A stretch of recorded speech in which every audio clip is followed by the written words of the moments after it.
To be honest, Tegan, I am a little nervous. I know.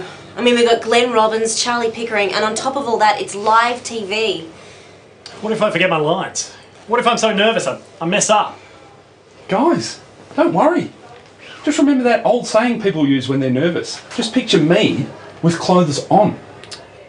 I think the saying is, imagine the audience naked. The whole audience is going to be naked? Oh, this is going to be sweet. Oh, here's the naked chicks. Oh, this is going to be awesome. I'm so looking forward to this show. Oh, cool. Are these custard donuts? Not originally.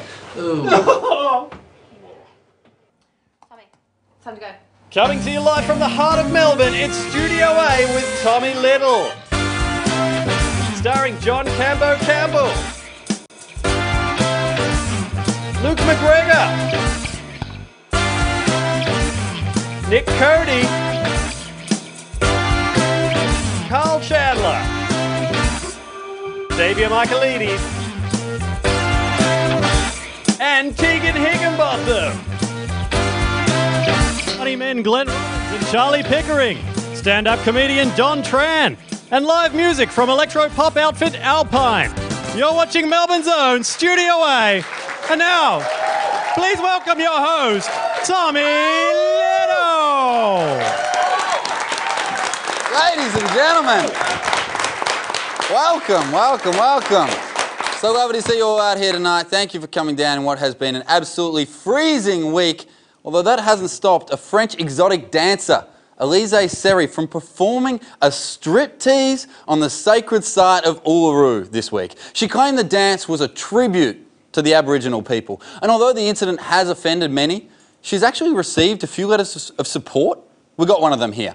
Dear Miss Stripper Lady, really loved your tribute to the Aborigines on Ayers Rock and was wondering if you could come down and do a tribute to our footy club this Saturday night. Cheers. Dazza69@gmail.com. Now, Miss Seri defended her actions, claiming what we need to remember is that traditionally the Aboriginal people were living naked. Yes, but if you're going by that logic, why are you wearing a banger and clear heels? That wasn't traditional Aboriginal dress. Now, she went on to say, if I can do a strip on Ayers Rock, then anything is possible. Anything is possible? What? Is she just going, what do you mean you can't cure cancer? Don't you remember I got my out on the rock? You can, I got my just cure away. Just because you got your nogs out on a rock doesn't mean anything can happen, right? On the weekend, I tried the same thing. I dropped my DAX, got my gear out and said, now anything can happen! Only one thing did happen, and that was I got kicked off the winery tour. Later, in kind of international news, I realised I looked at the lights as soon as I said that, just a red blotch now. That's what the whole audience are. In international news, we've been one of the first countries to find an antidote for World Cup fever. It's called not qualifying. You know, it was the world game and we were going to win, right? We were excited. As a nation, we were coming together as one. And now, nobody cares, you know? Since bowing out of the World Cup, the soccer has gone from being the game of champions to being the gay football once again. Scarves are being sent back to the Herald Sun in record numbers. That's why they only cost $2, because they only had to last a week. The police thought people were letting off flares in Birrong Ma. It was really just a whole bunch of people burning their Socceroos merchandise. FIFA was so unhappy with Socceroos' performance that they have announced the whole squad is going to be replaced by 11 redhead women. Which of course brings me to my big news of the week, which is the fact we have a new Prime Minister. Julia Gillard was elected unopposed to the top job during the week. K-Rod was uber popular. And then just a year later, he's out. Kind of like Ricky Martin. But poor Kevin, he didn't even get to finish his first term in office, right? Effectively, in the middle of the show, the prominent redhead just stormed right in and said, I will take it from here, Tommy. 2. No, you won't. Okay. But it's a smart move by the Labor Party, you know, putting Tony Abbott up against something that he didn't even know existed, a strong, intelligent, independent woman. Tony Abbott was shocked. He didn't even know that women were allowed to vote, let alone lead a party. All these years, he just thought the redhead broad at the back was there to make the tea. Their first debate, he was going to ask her for a white with one. Now, I'm glad, you know, that we finally have a woman in the top job. It means if anything goes wrong in the country, we can collectively, as a nation, in unison, just go, oh, Mum! But rounding out news this week, child welfare authorities in Florida are investigating a shocking Facebook photo of an 11-month-old baby clutching a bong. The photo emerged on Facebook, and while it has outraged many, it's also left detectives amazed at how a stoned baby was managing to operate Facebook. Authorities are so outraged by the photo that they are going to go over to the house and sit and watch while that baby smokes each and every one of those pipes until it's learned its lesson. The 19-year-old mother of the child, 19, who would have thought, who is believed responsible for the photo, responded to these allegations saying, "Why would you do something so effing stupid?" Yeah, that's the question that we're asking you.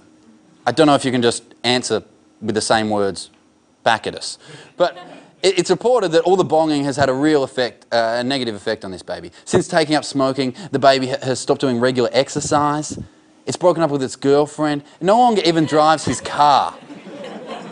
Once leading a full life, this baby now lives an existence similar to that of a small child. It's tragic stuff. Ladies and gentlemen, we have a banging show for you tonight. We have comedy legend Glenn Robbins, 7 PM Project host Charlie Pickering, music from Alpine and comedy from Don Tran, and of course, our lovely studio audience.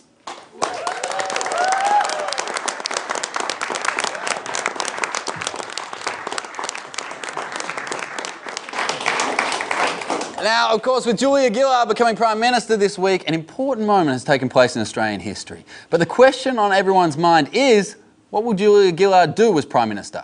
What does the future hold? Luckily, here at Studio A, we have one man who can answer all these questions. Please welcome our new, well, depending on how this sketch goes, regular guest, the Australian from the future.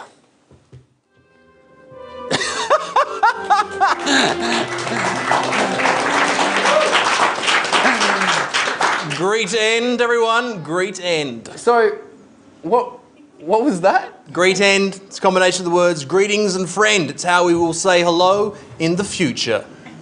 What? Why are you moving your arms around like that? Are you caught in some kind of time warp or something? No, I'm drunk. Right, so people still drink alcohol in the future? Yes, but they don't drink it with their mouths anymore. We will take alcohol like a suppository. I have a bottle of Jack Daniels up my arse right now. Okay, way too much information. But what about your outfit? What about that outfit? Will that be the fashion in the future? Yes. It looks more like you forgot to let the props department know that we were doing a sketch, and then you just had to bring stuff from home. Is that correct? Yes. Oh, well, you know, I'm sorry, I'm getting off topic. We brought you here to talk about Julia Gillard. Now, how long will she be Prime Minister? She'll be Prime Minister for 70 years. Well, that's quite a long time. I mean, how does she stay PM for that long? Through a legal loophole. She will die during question time in her seat. Everyone will be too creeped out to move the body, so technically she'll be PM for 70 years. Right, so you're selling those punchlines you're quite big with them. Thank you. How did they get her out of her seat in the end? A possum will eat her corpse. That's well, that's gross. So while she was alive, did she make any interesting changes to the country? Yes, she will stop climate change. What do you mean? That's great. How does she do that? Well, by combining winter and autumn to make one long season called Wartum. Autumn. I don't think that technically stops climate change. Yes, it does. One less season means less changes of climate, so problem solved! Okay, that's probably one of the dumbest things I've ever heard. What else did Julia Gillard do in her time as PM? Well, she made music illegal. That sounds horrible. Well, technically not. I mean, I've got no idea what a Justin Bieber is. Fair point. Thank you. She also brought red hair back into fashion. Red-headed people are treated like royalty and are very sexually attractive. Woo! I cannot wait for the future.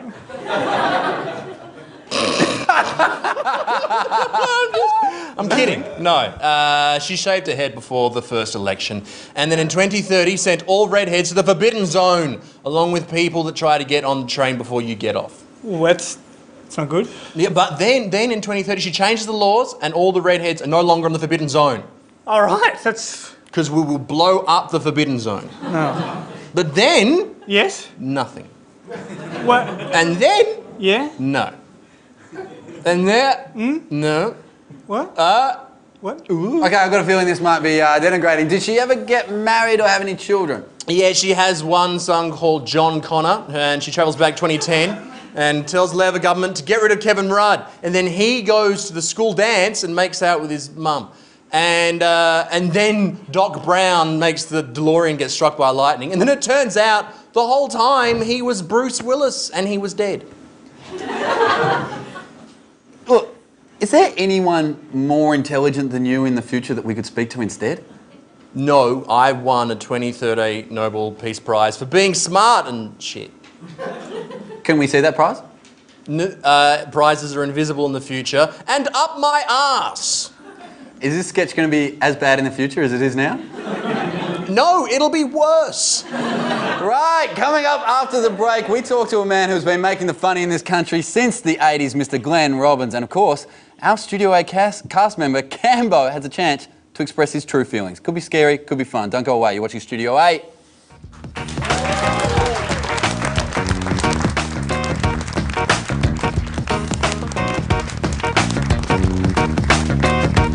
Here on the streets today, asking the people of Melbourne how excited they are about the upcoming season of Studio A.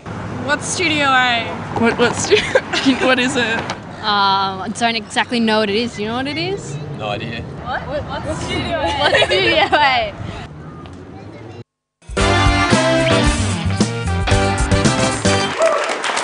Some of our biggest fans out there on the street. Now, ladies and gentlemen, our next guest is a man who brought you Kel Knight, he brought you Russell Coight, he brought you Uncle Arthur and so many other hilarious characters. He is comedy royalty. Please welcome to the show, Mr. Glenn Robbins.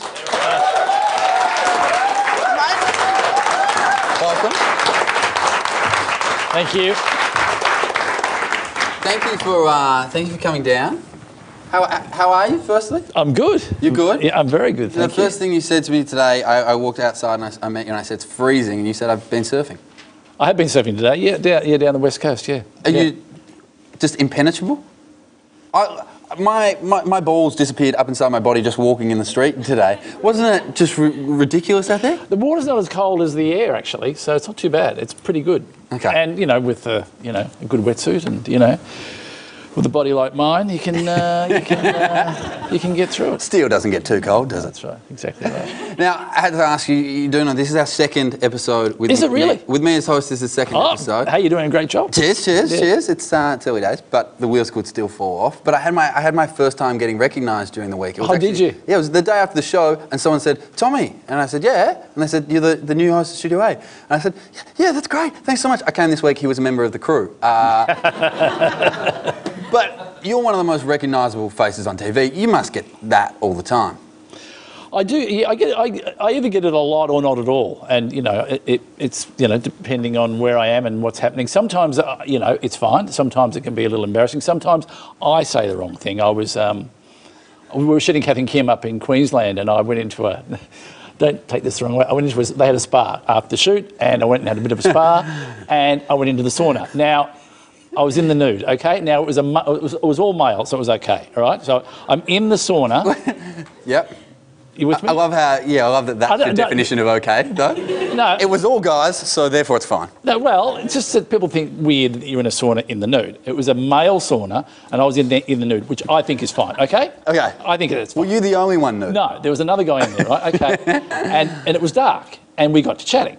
And he said, why are you at the resort? And I said, we're filming Kath and Kim. And he goes, I haven't got television, I haven't really seen it, blah, blah, blah. So that's fine.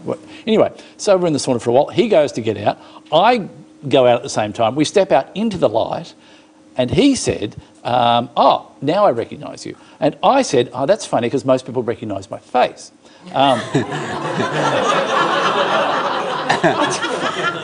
Why did I say that? What? And he didn't laugh. There was that moment where I've gone for it, he didn't laugh. He's inferring some sort of, do you want to see Russell Coight's cock? And it didn't go down well. So, look, it doesn't always work out. What an ass, though. Just because you're already in a vulnerable state. Putting a joke out there and having it bomb is not great the rest of the time. But when you're naked... And when you're naked, exactly. That's horrible. I hate it. That's why I do no stand-up gigs Naked. I do a joke about that in my stand-up. I talk about, because I was on a plane once, and you know when you do a joke for someone that you don't know, and and it's what I call a free joke. And it's like, something's happened, you throw a little joke out there, and you get no response. I was on a plane, and I looked out, and there were some birds out on the tarmac, right? And I said to the guy sitting next to me, who I didn't know, I said, oh, that's interesting. I didn't realise that they had to take off from here as well. And gave me nothing. He didn't even laugh. It's like, mate, come on, it's a free joke. Yeah, I know. You won't get that in your headset, I'm thinking, and then I went to the butcher shop. I said to the butcher, I'll have... I thought you were going to say the same joke. I went into the butcher shop and saw a bird out the window and said, they have to take off from here as well. No. Oh, right. No, here's one for the butcher shop is I'll have 2 sides of beef, please. And then he says, you're having big barbecue. And I said, no, I'm actually putting a cow back together. Because... Funny. That's funny. Because I don't know about you, but when I go to the butcher shop, I actually look at all the meat and I kind of reassemble it. I go, if I had put that over there and that over there, you can... And do you mix it up in your mind? You go, what if then I put that head on that? That'd be ridiculous. And I giggle to myself, and then everybody thinks I'm a bit weird. But anyway, there you go. And that's good gear too, because that stuff, those jokes that you put out in passing conversation, if that was me, I'd smash whatever bottle in my hand and I'd go, I'm done for the day. Yeah, that's right. Yeah. My work here is done. Yeah. Now you went to drama school. Yeah, just up the road here, Melbourne State College. Yeah. Right. I also I studied a bit of dramatic arts myself. Did you? I did, but then I discovered I'm no good, and when you're an actor that can't act, comedy is pretty much the only thing you've got left. But it took me, my first role on TV was a job in an extra in a TAC commercial where a bloke bumped past me and I went, what are you... Nailed it, right? Did you like rehearse the night before? Hey, what are you? Hey, yeah, I was even just walking down the street, just nudging everyone. I go, come on. Do you remember like your first kind of roles in? There was a couple. I did a lot of extra work, and I did. I remember the first dialogue I had. It was really embarrassing because it was a show. It was a pilot for a hospital series, and my agent rang me, and they used to, in those days they used to say, "Oh, you've got a 50-worder," which meant that you had somewhere between 0 and 50 words, which was pretty good. And they said, oh, you're a patient at the hospital? I'm going, oh, fantastic. And what's my role? And my role was that I was someone who was going to the hospital because they'd put a pot on their head. I'm serious. And they couldn't get the pot off. And I said to my agent, do I actually say anything without the pot on my head? Do they ever see my face? No, they don't. So it was only a pilot, but my first dialogue actually was with a pot on my head. Yeah. Did you practice with the pot on your head? Yes, I did. I think. You should have got old Diva on them and demanded a stunt double. No, I was really excited because I had to go and have a pot fitting. I thought I've really arrived. It's a special.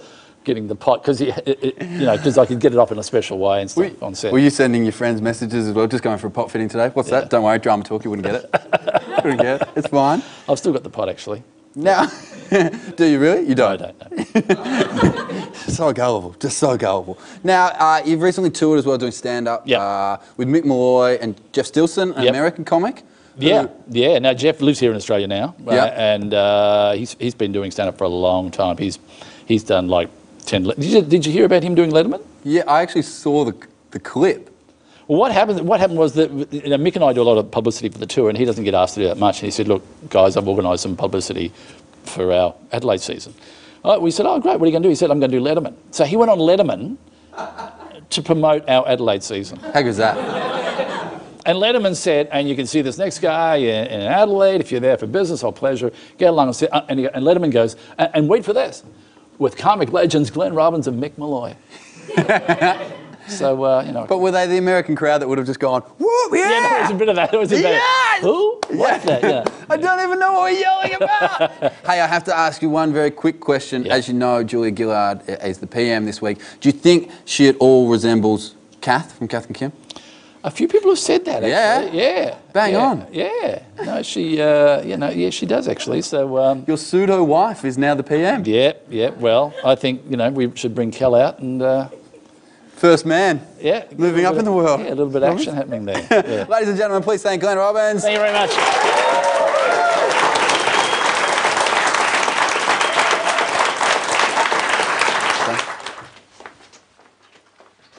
Hey, Luke. Yes, Tegan? Look, I've got a bit of a problem. You see, I lent Xavier 20 bucks and now I really, really need it back, but, you know, I told him he didn't have to repay me until he was ready, so I don't want to nag him, but how do I ask for it? Yeah, the old lending needy backy problem. I've dealt with this many times, but don't worry, Teags, leave it with me. I'll have your money back in, 5 minutes. Okay. Hold it! Oh! Give me your cash! Give me all your money, Xavier! Wait, how do you know my name? As a guess? Give it to me!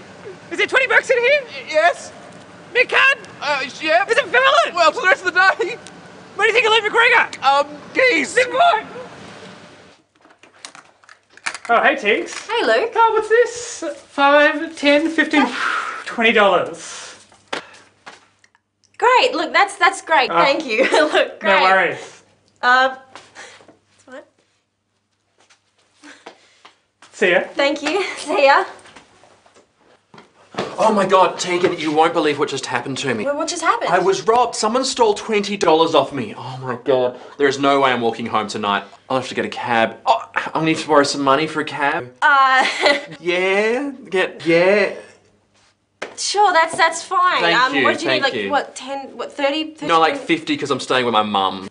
You serious? 50? Yeah, Where, $50. I thought your mum lived, like, down the road. She's very far away. It's a lot further than it looks. Great. Thank you so much. Thank you. Oh, okay, I'll see you. Thank you. You could just pay me that back when you're ready. Thanks. McGregor! Now, ladies and gentlemen, here at Studio A, we are of the firm belief that any 2-bit hack with some flowers and a quill can write a love letter. But a letter conveying a different type of emotion. Now that really takes some skill. This member of the Studio A cast was a favourite amongst punters at this year's Melbourne International Comedy Festival. And he's here for you tonight to present a segment he likes to call Cambo's Hate Mail. Thanks, Tommy. Dear ATM machines, why do you have a message whenever I make a transaction that says, please remove your cash? Did you think I wasn't going to? Do you think I was going to get to my transaction and go, you know what? Done a good job, ATM. This one's on me, buddy. You keep it. How patronising do you want to be? Why don't you just have a message that says, hey, Cambo, we're a company that makes $8 billion a year. You have $65 in your account. So here's a free tip. If you want to go buy your pre-mixed Jim Beam and Coke tinnies, go home, eat footy franks, watch another cracking episode of Packed to the Rafters, you're going to need to take the shitty amount of money you call an income with you. Dear the principal that got me suspended from school when I was 10 for calling other students' names. Nobody's name is Cockjaw. You can look up any phone book in the country, Mr. and Mrs. Cockjaw are not listed. And if that was the kid's name, why am I in trouble? Dear Julie from work, stop talking about some hot Persian guy you met on the train. Persia hasn't existed as a country since 1935.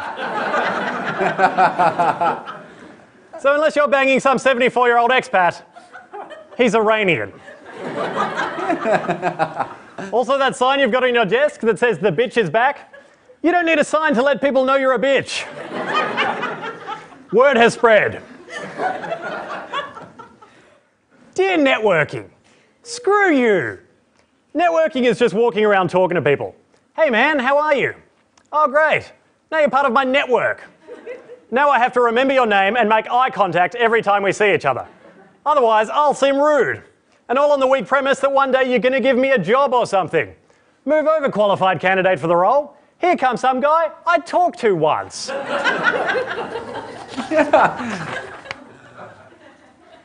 Dear airlines advertising additional leg room. Room for my legs is not a bonus feature. If your airlines didn't have adequate room for human legs and then you fix the problem, don't tell people. What's your next campaign going to be? Tiger Airways, now with sufficient breathing oxygen. And while we're on the subject, dear Tiger, maybe you wouldn't need to have the earliest check-in times of all the airlines if your departure gate wasn't 15 kilometres from the actual airport. Dear people playing Farmville on Facebook. Playing Farmville on Facebook. Stop sending me requests to get involved. Oh, I've started an imaginary farm. Come and visit at Cambo or my crops will die. I'm not coming to visit anyone's farm. All right, whoever made this game has obviously never been anywhere near an actual farm. Yeah, no, crops and animals really struggle if they don't have enough guests coming over. Just actual farmers. Yeah, my mung beans just won't grow. Nothing a busload of random dead shits won't fix, though.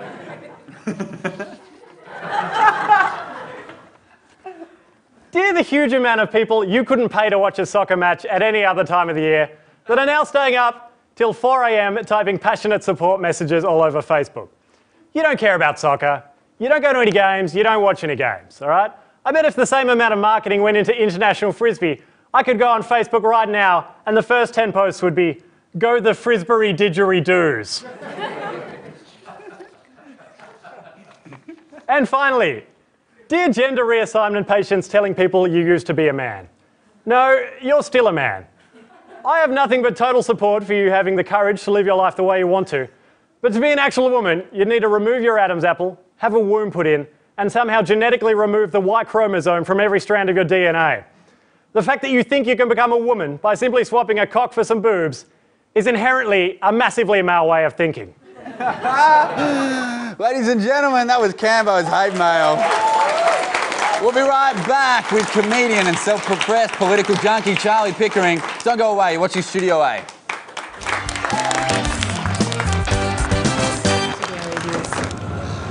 Have you ever seen the show? No. I'm sure it's lovely. It is.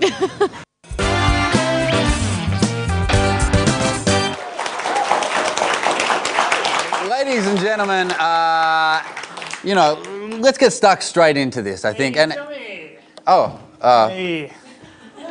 hey, Luke, is there something I can help you with? Yeah, there is actually. I just thought I'd give you my bank account details and tax file numbers so I can start getting paid. I could have done it backstage, but it's more official this way.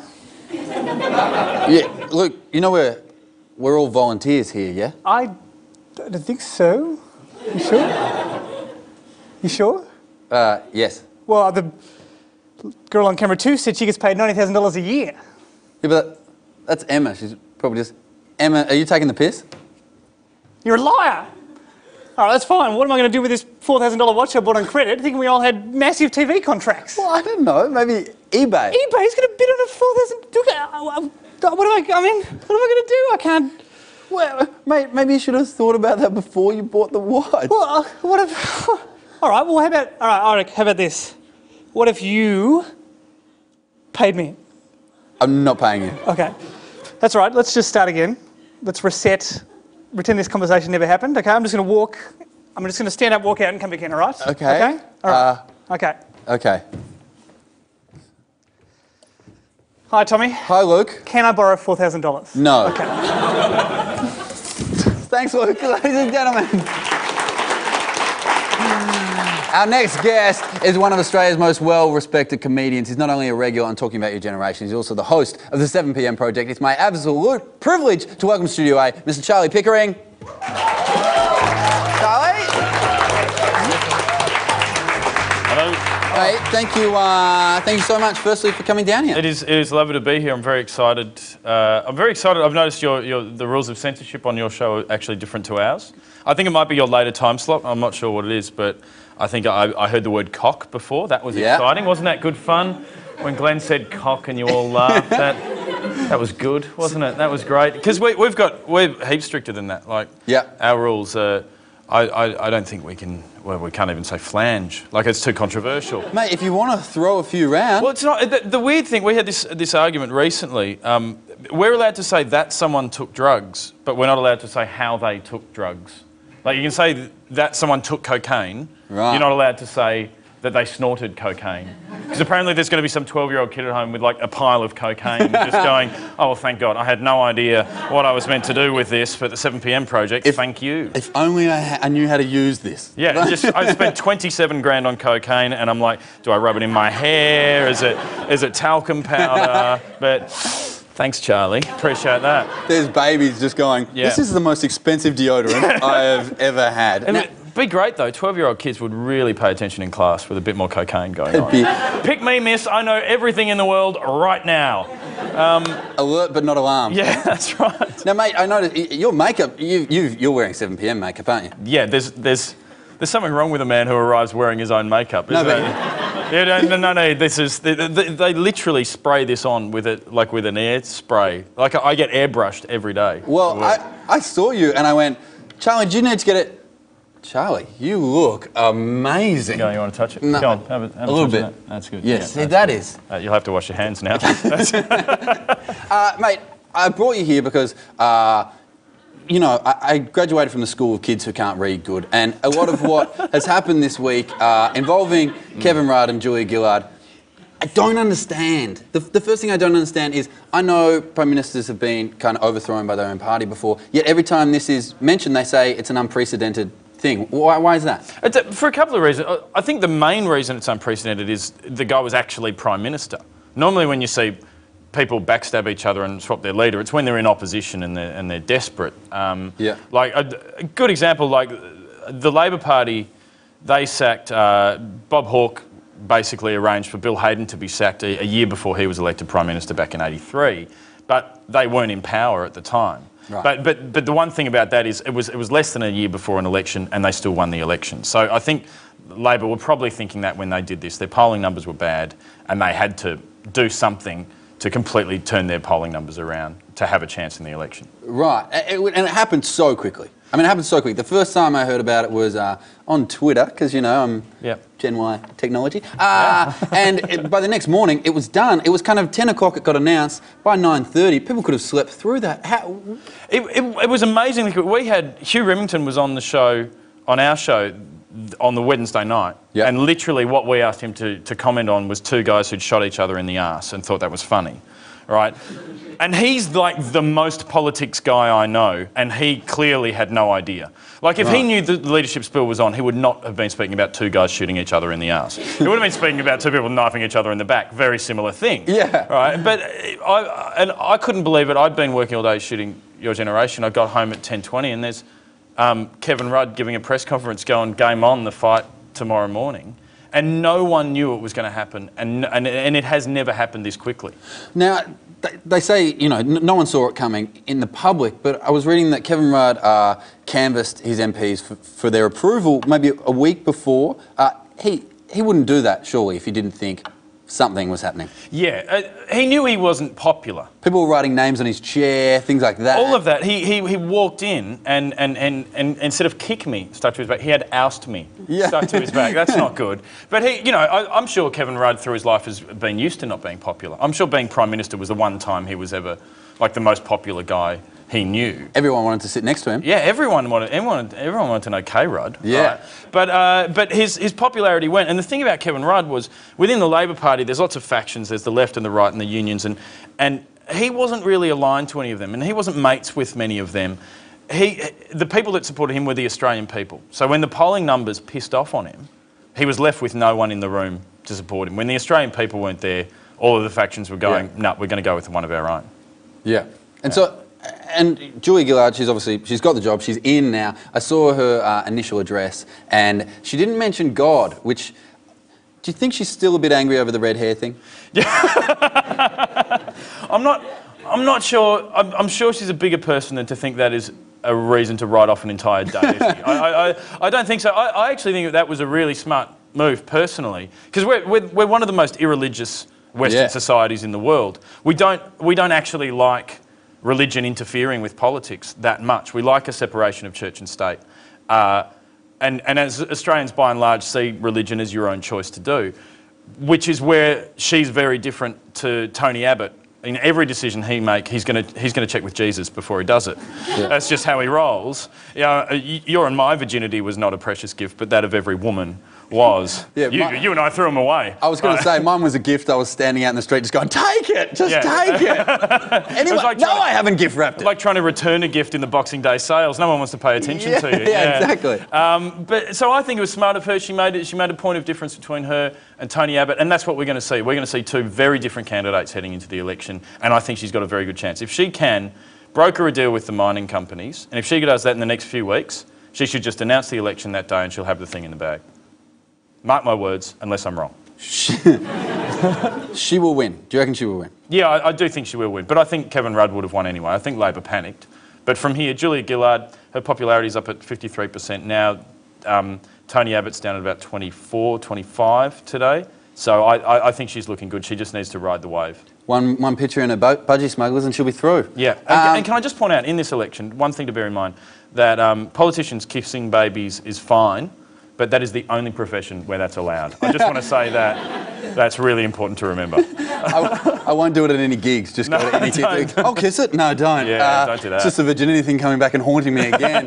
Hey, Charlie, I did also want to say congratulations massively on the 7 PM Project success. You're one of you and Hughesy, you're the only comedians to have a nightly show, night after night. It's so good. Now that particularly Rove's gone to see some Australian comedy on TV, and you know, it's great. Congratulations so much. Thank you very much. And can I say, this is your second episode. It is. Do you know what they said to us after our second episode? Give it a week. Now, I won't say that to you. I'm really enjoying the show, and well done to you too. Great, Cheers. thank you, mate. And this Do you want to has make out? We're going to make out now. Definitely in the break. With that makeup, I couldn't say no. Now, Charlie, this has been quite a serious chat. I'd love to get you back a bit later to have some fun. Will you come back? I would love to do that. That'd be great, ladies and gentlemen. Charlie Pickering. Thanks so much, Charlie.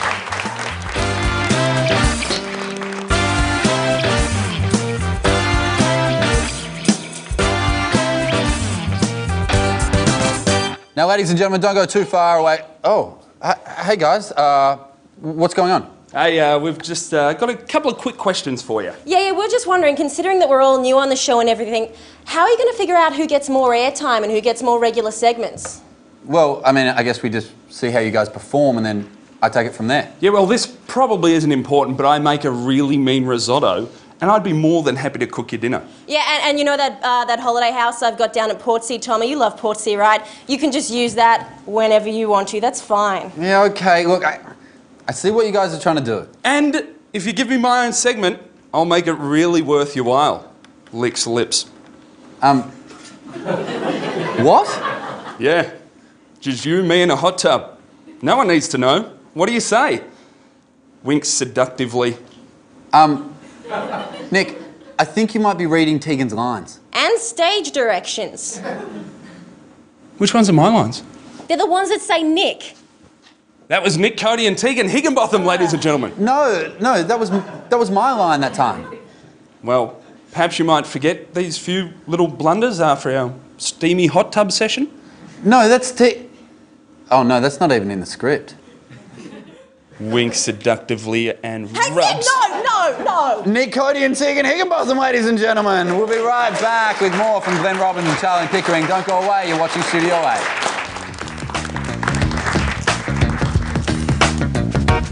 We're here with the number 6 tram. Number 6 tram, what do you think of Studio 8?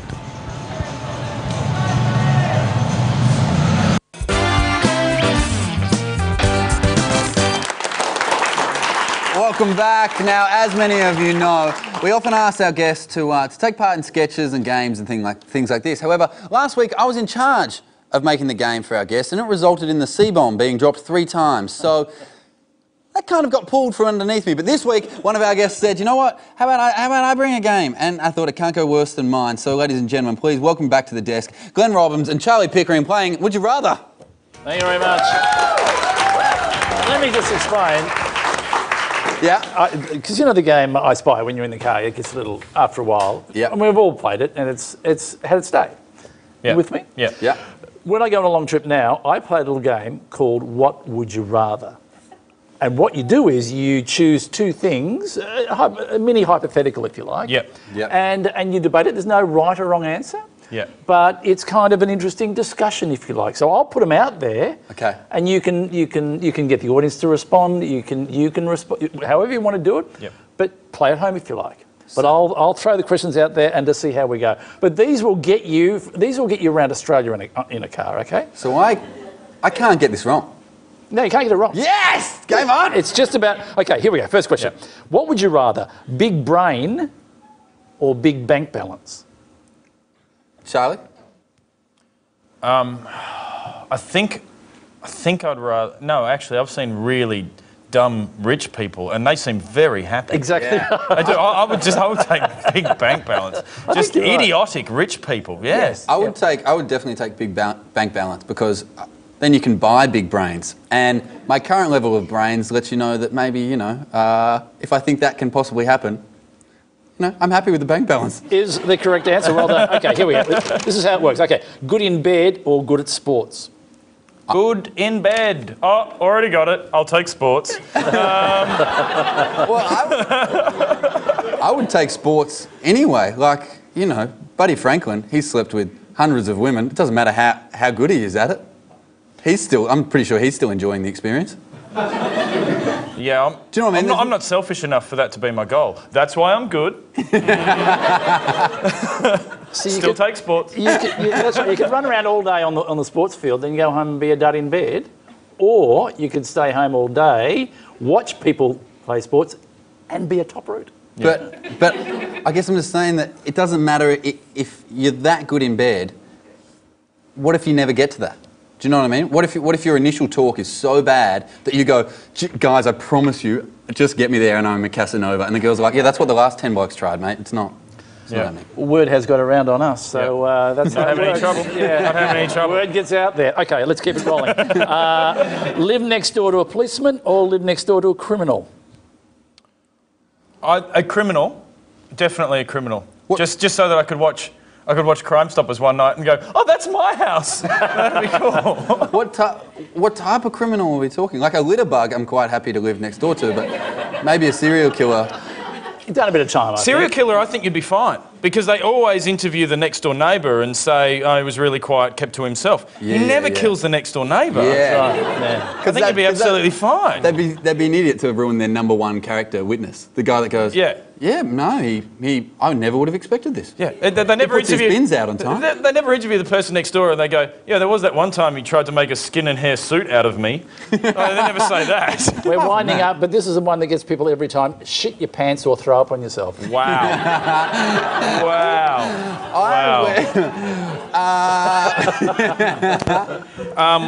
It depends what I have to do. A job interview? Oh, it depends how long you've got to sit it out for. Let's just say you're in the line at the post office, right? Yep.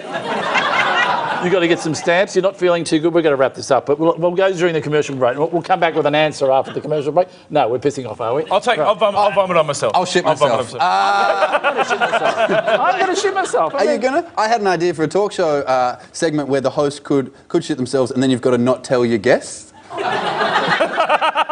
And each time they bring it up, you've just got to tell them, stop being immature. Next question. So your family life, how is... That's right. We could. Okay, let's try that. Charlie, you've got puke. I did halfway through this segment. No one noticed. It smells like roses in here. Ladies and gentlemen, thank Charlie Pickering and Glenn Robbins. Sorry about that. I apologise.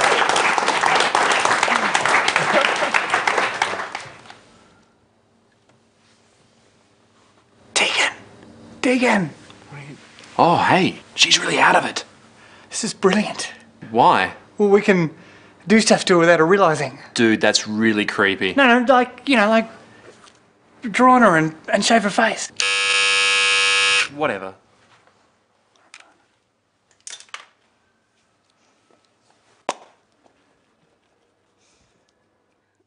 Oh, hey, Luke. Oh, Jesus! Classic stuff. Ladies and gentlemen, tonight's stand-up performance comes from a man who was voted the best newcomer in Triple J's comedy competition 2009. Please make him welcome, Mr. Don Tran.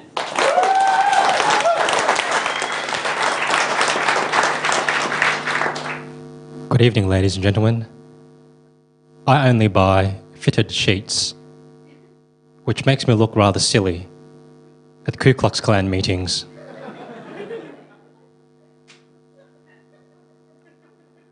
Sometimes I shit on the ground, then jump in the air to impersonate an exclamation mark.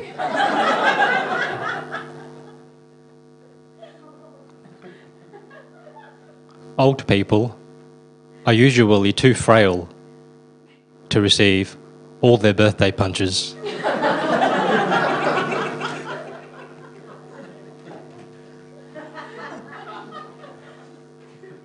KFC is more popular than Red Rooster because people would rather eat chicken than eat cock.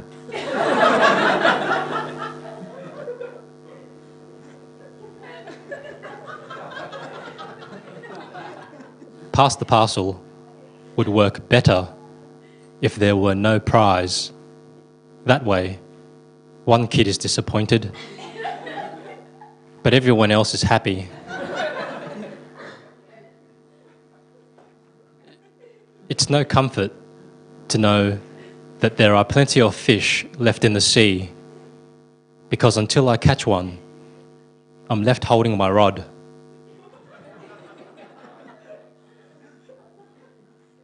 Two homeless guys started making out in front of me, but I thought I'd sound harsh if I told them to get a room.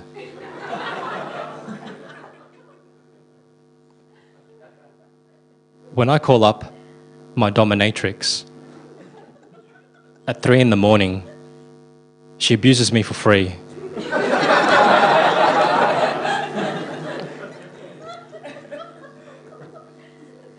I answered a personals ad from a woman who claimed to have a body built for sin.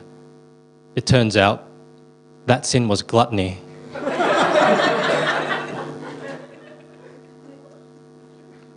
Captain Hook can't eat ice cream and wank at the same time.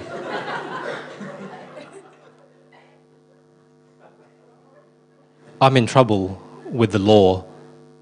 Apparently, you can't christen babies the same way you christen ships. Why do so many Boy Scouts get molested when their motto says, "Be prepared"? Thank you. Ladies and gentlemen, please give it up for Mr. Don Tran. Still to come on the show, we have the electric soundscapes of Alpine. Don't go anywhere. We'll see you on the other side of this break.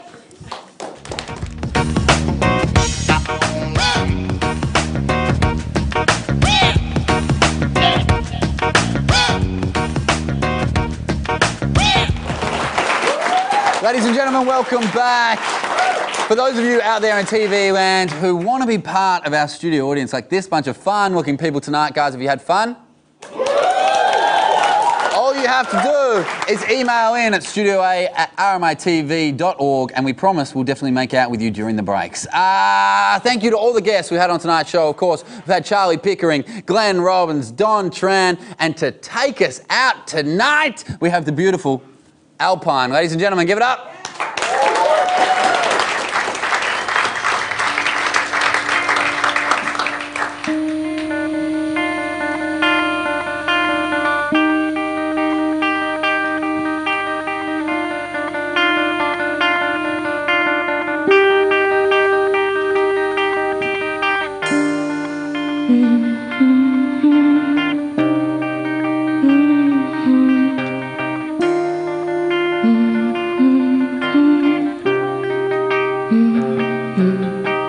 Darling, when you come home, open up the door. All you find is bloodstains all over the floor. Secrets on the waiting for you to seek more. Peeling off your tough skin on veils you was born.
These guys are playing tomorrow night at the Avalon Hotel on Brunswick Street. If you want to find out more information about the band, check out their website, www.myspace.com/Alpine Band. From all of us here at Studio A, make sure you tune in next week, the same time, the same place. Thanks, Melbourne. You have a great night. Cheers.